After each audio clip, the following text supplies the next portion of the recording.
Olá, pessoal. Tudo bem? Estamos aqui no IAM Tech Day. Vamos contar um case que é construir uma solução de IAM em uma empresa de crescimento exponencial. Para isso, estou aqui com o Mário, que vai me ajudar a contar um pouco dessa história. Mário, por favor, poderia se apresentar? Bom dia, Yuri. Bom dia, pessoal que está aí assistindo o IAM Tech Day. Meu nome é Mário Figueiredo, eu tenho aí 20 anos de carreira em TI, sendo 10 anos dedicado à segurança e gestão de identidade, né? E vim aqui contar um pouquinho junto com você sobre esse desafio aí de criar uma solução de IAM, né? Que foi um desafio proposto aí pelo Gilmar Esteves, né? O diretor da nossa área, numa empresa como a Zup, né? Boa, Mário. Me apresentar também, pessoal. Sou Yuri, atuo aqui na Zup também, tenho mais ou menos 13 anos dentro da área de tecnologia, entre a área de segurança, desenvolvimento de produtos. Também sob a liderança do Gilmar Esteves, encarei esse desafio aqui, junto com o Mário, desenvolver essa solução que para a gente trouxe um resultado bem interessante, e vamos contar um pouco agora da onde surgiu, quais desafios motivaram a gente a fazer esse trabalho. Quando a gente olha para os desafios que a gente enfrentava, a gente tinha um cenário de sistemas descentralizados, custo elevado de uma aquisição de uma ferramenta de IAM de mercado, e principalmente dificuldades de onboarding e bloqueios bem manuais.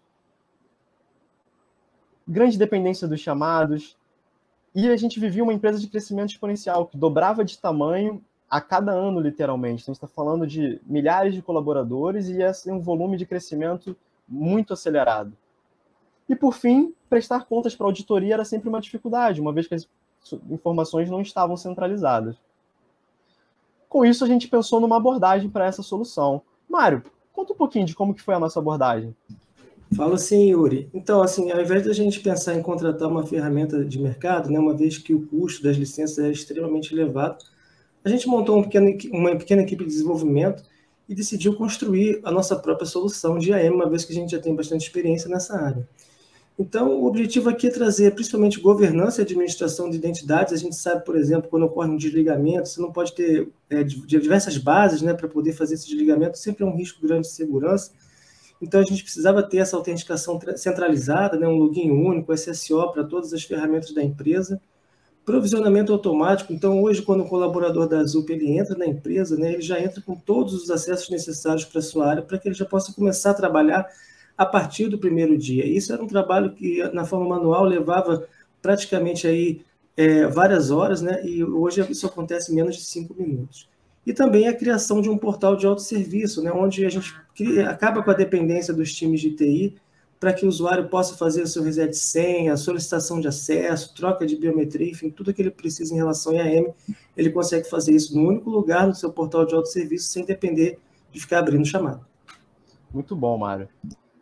E a partir disso surgiu o LivePass. A gente traz ele aqui em destaque, é o nosso logo atual, mas também a gente reconhece que a gente usou como core da solução, inicialmente, o Keycloak. E por que não usamos somente o Keycloak? Nós entendemos que a capacidade de personalização dessa ferramenta, que é open source da Red Hat, ela permitiu com que a gente criasse telas e funcionalidades mais amigáveis tanto para o usuário final, quanto para o time que administra a solução e que gerencia a identidade dentro da companhia.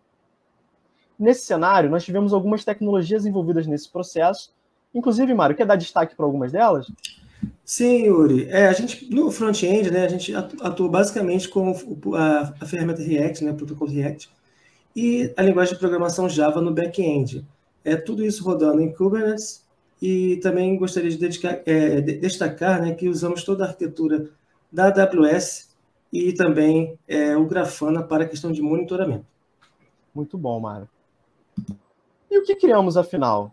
Quando a gente olha para as funcionalidades que foram desenvolvidas, a gente traz desde o onboard automatizado, toda a questão do SSO em si, telas amigáveis, tanto para o time que administra, gerencia, que gera relatórios para auditoria, ou que presta suporte à identidade, mas também para os usuários finais, toda a camada de self-service, onde a gente tinha ali essa visão do autoatendimento muito forte, um menu onde a gente tem toda a gestão do próprio acesso dedicado ao usuário e também aos times que fazem a gestão de identidade, integração com ferramentas externas de comunicação, como SMS, WhatsApp, aplicação de políticas de senhas personalizadas, acesso multiplataforma, a gestão centralizada em si, e aqui a cereja do bolo, um destaque a mais, eu vou pedir para o Mário, comenta um pouquinho sobre o que foi esse password, esse username, que é praticamente uma solução à parte aqui acoplada.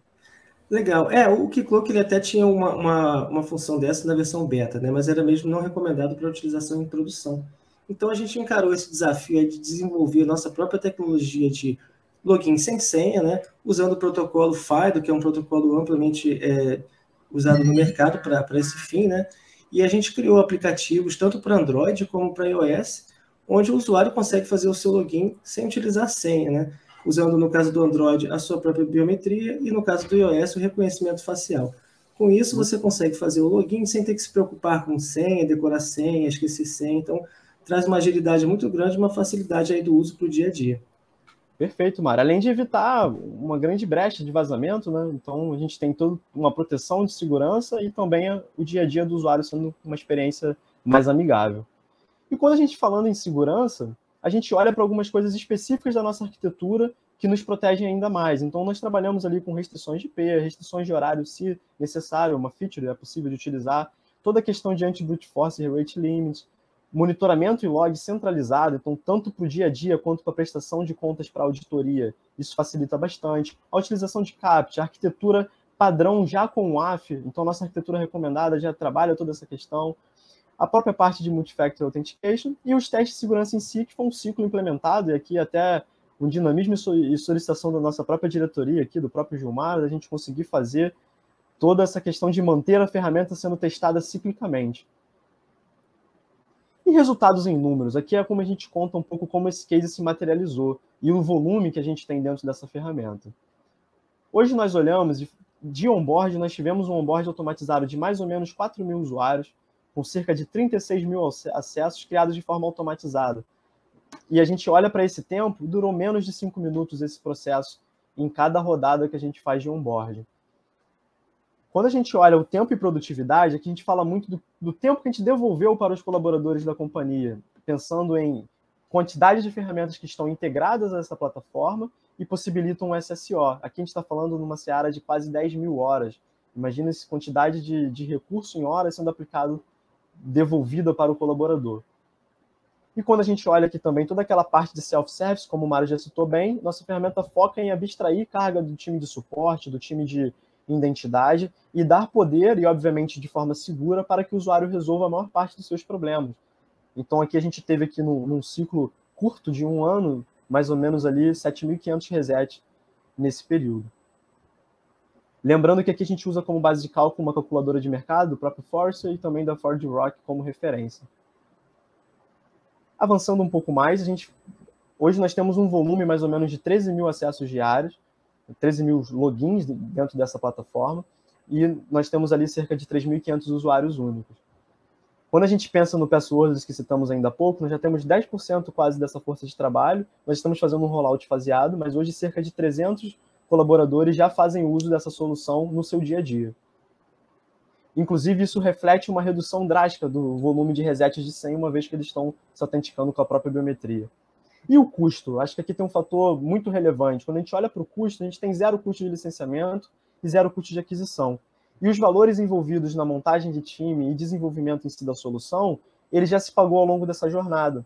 Então, a gente tem uma vantagem de ter gerado conhecimento interno, de termos criado, inclusive, patentes de softwares dentro da companhia, e além de toda a propriedade intelectual que foi construída ao longo desse caminho. Mário, mas e o que vem por aí? Então, Yuri, falando um pouquinho aí do nosso roadmap futuro, né, a nossa ideia agora é a gente poder descontinuar o Keycloak, né? A gente quer criar o nosso próprio Identity Server. Então, a gente já tem implementado, né, os protocolos OAuth e OpenID, e a gente está usando como tecnologia, né, as funções Lambda da AWS, porque isso nos dá uma grande escalabilidade, né, uma vez que o crescimento é exponencial. Então, utilizando TypeScript e funções Lambda, a gente já implementou, né, os protocolos, como eu falei, o OAuth e o OpenID, e a ideia agora é, no futuro próximo, a gente fazer a migração desses usuários para o nosso Authentication Server. E com isso a gente vai tirar essa dependência que a gente ainda tem do Keycloak e aumentar muito, de forma exponencial, essa questão da escalabilidade, especialmente porque a gente pretende se tornar um CIAM em breve, né? E aí a gente já tem no nosso roadmap aí um cliente com um grupo de usuários muito maior, né, na casa de milhões. Então, isso vai nos facilitar a conseguir. Muito bom, Mário. Rapidamente aqui, 2 telas para vocês olharem, conhecerem um pouco a ferramenta. E muito obrigado, pessoal.